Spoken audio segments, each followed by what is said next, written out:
Evocyclone de résistance Covid. Evocyclone est un respirateur artificiel sur base d'un ballon ambulatoire. La genèse du projet. La genèse du projet vient de Résistance Covid, regroupant 95 makers, 300 bénévoles répartis en France et en Belgique. Nous avons produit plus de 10 000 pièces en moins de 15 jours, ce de manière délocalisée, décentralisée et totalement bénévole. Depuis le départ, depuis le 23 mars, nous travaillons sur la participation ou l'élaboration d'un respirateur artificiel. Une des premières problématiques est l'approvisionnement en pièces dans cette situation de confinement. Nous avons donc eu une approche low-tech et évolutive. Low-tech et évolutive, c'est-à-dire que nous ne partons pas d'un modèle ou de pièces de référence pour la reproduction de celui-ci, mais bien d'un principe permettant de fabriquer le Evocyclone avec les matériaux que nous disposons sous la main. Évolutif, c'est-à-dire que nous partons sur une base fonctionnelle et la possibilité de le faire évoluer en fonction des matériaux que nous avons sous la main. Nous constatons ici le Evocyclone qui va se mettre en fonctionnement équipé du ballon. Vous remarquerez que le ballon est simplement posé sur les chambres à air, permettant ainsi 1. De ne pas l'abîmer, 2. De le maintenir en position et 3. De pouvoir le retirer en cas de défaillance de celui-ci ou de le remplacer en cas de problème du ballon ou du Evocyclone. Evocyclone nous a été inspiré des machines à dialyse. Une machine à dialyse est une machine qui permet de filtrer le sang. Comme vous pouvez le voir à droite, la roue qui permet de pomper le sang dans le circuit sanguin est équipée de 2 roulettes libres permettant d'écraser le tuyau tout en ne l'abîmant pas.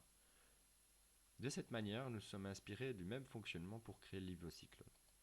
Evocyclone est low-tech avec des matériaux courants. Nous avons utilisé des pignons et chaînes de vélo, moteur à essuie-glace et une alimentation 12 volts et quelques matériaux de récupération. Il est à noter qu'actuellement il est piloté par un Arduino Uno. Cela étant, il peut très bien être remplacé par un NE555 pour la temporalisation, qui est un petit contrôleur qu'on peut retrouver dans tous les appareils électroniques de tous les jours.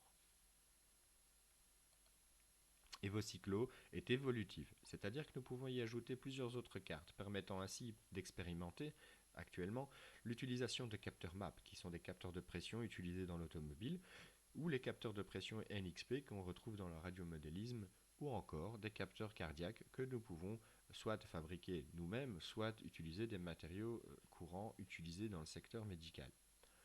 Aussi, nous sommes en train d'implanter des capteurs IR et des capteurs ultrasons permettant d'identifier des différentes pannes susceptibles d'arriver et de stopper l'appareil et de lancer des alarmes. Ici, nous pouvons voir un FlexiCare qui est un ballon ambulatoire pour adultes. Celui-ci nous a été fourni par l'hôpital Saint-Pierre, que nous tenons à les remercier au passage. Il est équipé d'une valve de sécurité de 60 cm d'eau. Comme vous pouvez le remarquer sur la vidéo, il est tout à fait simple de le placer ou de le retirer, et ce de manière à faciliter le retrait en cas de problème de l'Evocyclo ou de pouvoir remplacer le ballon en cas de défaillance de celui-ci. Evocyclone étant évolutif, celui-ci est équipé d'un processeur ARM et permet donc une interconnexion Wi-Fi avec une carte Wi-Fi.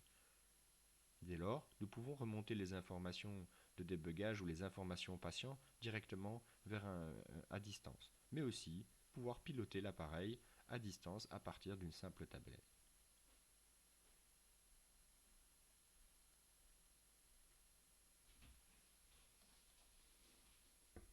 Evocyclo fonctionne actuellement de 10 à 30 cycles par minute. L'implantation des alarmes sont en cours, alarme de stop, alarme de ballon non présent, blocage en cas de surpression. L'auteur, Darawi Saïd, Thierry Moréa, pour Résistance Covid, dans le cadre du hackathon européen.